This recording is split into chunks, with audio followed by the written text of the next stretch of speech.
and Fort McNair. Good. They're both there. These are two bases. If you want to have a coup in Washington, you have to control those two bases.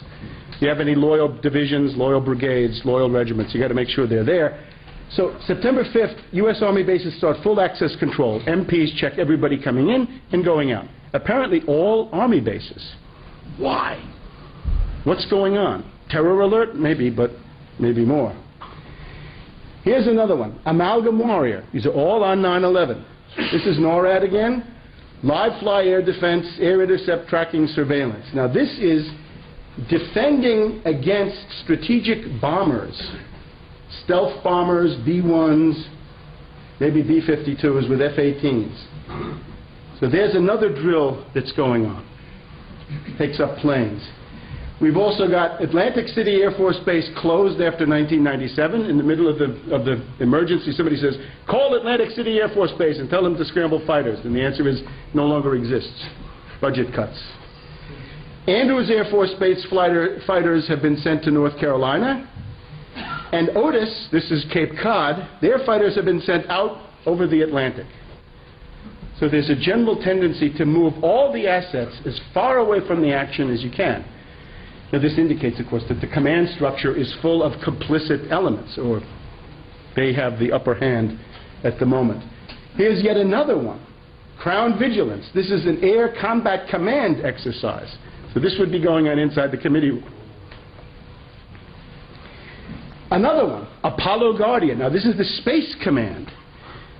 Not given to know for us mortals what the details of this was, but happening on 9/11. Here's an interesting one. The head of NORAD, or one of the heads of NORAD, says, let's take two AWACS planes, you know, the planes with the revolving radar screen on top. Two AWACS planes, he says, just my personal initiative. Let's have an exercise simulating an attack on the United States for September 11th. And let's have one off the coast of Florida, where Bush is, and one off the coast of Washington, D.C., for obvious reasons. That was on 11th? That's on September 11th. So they think they're going into a drill, and then they find it's not a drill. Again, the ghostly objectivity kicks in for them. They're told it's going to be a drill of an attack, and then they have to tell them, it really is an attack. This is also, I think, part of a coup. In other words, if anybody had resisted, this would be part of the way to take it further. Fort Myer, Virginia, they're having a special aircraft crash refresher course for firefighters attached to the base. And these, of course, are the people who are 3 minutes away from the Pentagon. So they get over there and fix the crime scene. In other words, they're obviously told what to do, cordon off the crime scene, make sure that no evidence gets found.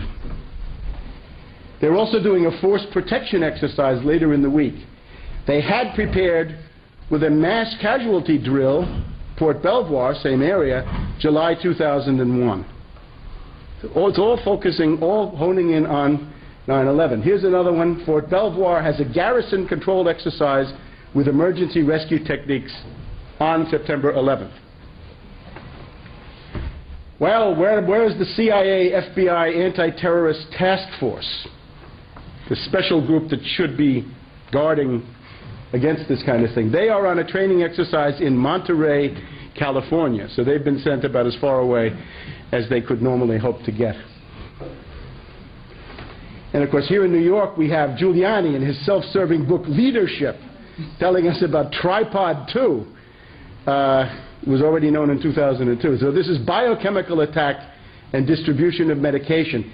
They had already had REDX, recognition, evaluation, and decision-making, in May 11, 2001. That's supposedly a tabletop biological warfare drill. And of course, here is somebody who knows what's going to happen, because he said, they told me to evacuate my command post because the buildings were going to come down. Nobody else got told.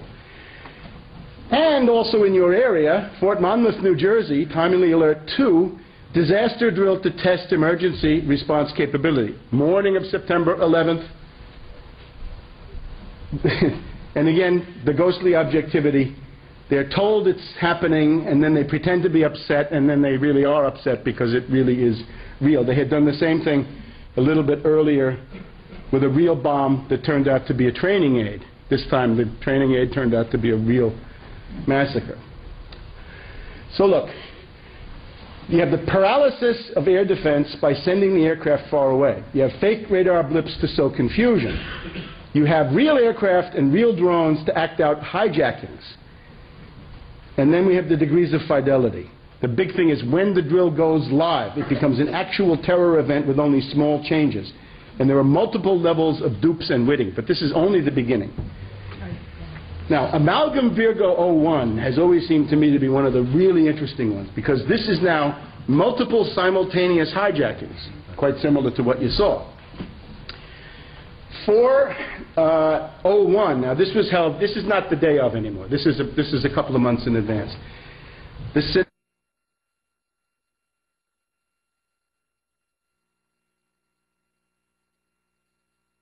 In the Atlantic. And it's going to be either a cruise missile or an NQM-107 drone. Now that's what happened at the Pentagon. Some unmanned aerial vehicle, cruise missile, whatever it is, hit the Pentagon. So that's what they've already tested. And what they're preparing, I'm sorry, this must be 2002. Make that July 2002. They're preparing simulated hijacks of planes coming from Utah and Washington that are going to be made to go and land in British Columbia and Alaska. And I put that this is a big MIHOP point. Just further detail on that. Here we go. It's 2002. In the one from Salt Lake City, you're going to have the following cast. Delta pilots, real Delta pilots, actors posing as passengers, and they're going to fly from Utah to Hawaii. It was going to be hijacked by FBI agents posing as terrorists. And think. Where are they going to hire these actors? You're going to go to the Actors, what is it, the Actors Equity, you're going to go to Central Casting. Where do you get them? Where do you get them? You go to Al-Qaeda, where do you get them? You go to, go to some group of people like, Able Danger. Able Danger says, yeah, we have a stable of these guys. You can have some of ours. And then it's going to be hijacked by FBI agents posing as terrorists. Government agents posing as terrorists. It's Mohammed Atta. He's a government agent posing as a terrorist, isn't he? Except then he becomes one. You see what I mean? Is it reality? Is it a drill? Or is it real killing? It becomes real when they start killing people. But that's Amalgam Virgo for June 2002. So think of all the permutations and combinations you can have. With that, the FBI told Seymour Hersh that they were simulating terrorist attacks, including multiple plane hijackings, all the time. Not just this, all the time. Some of them were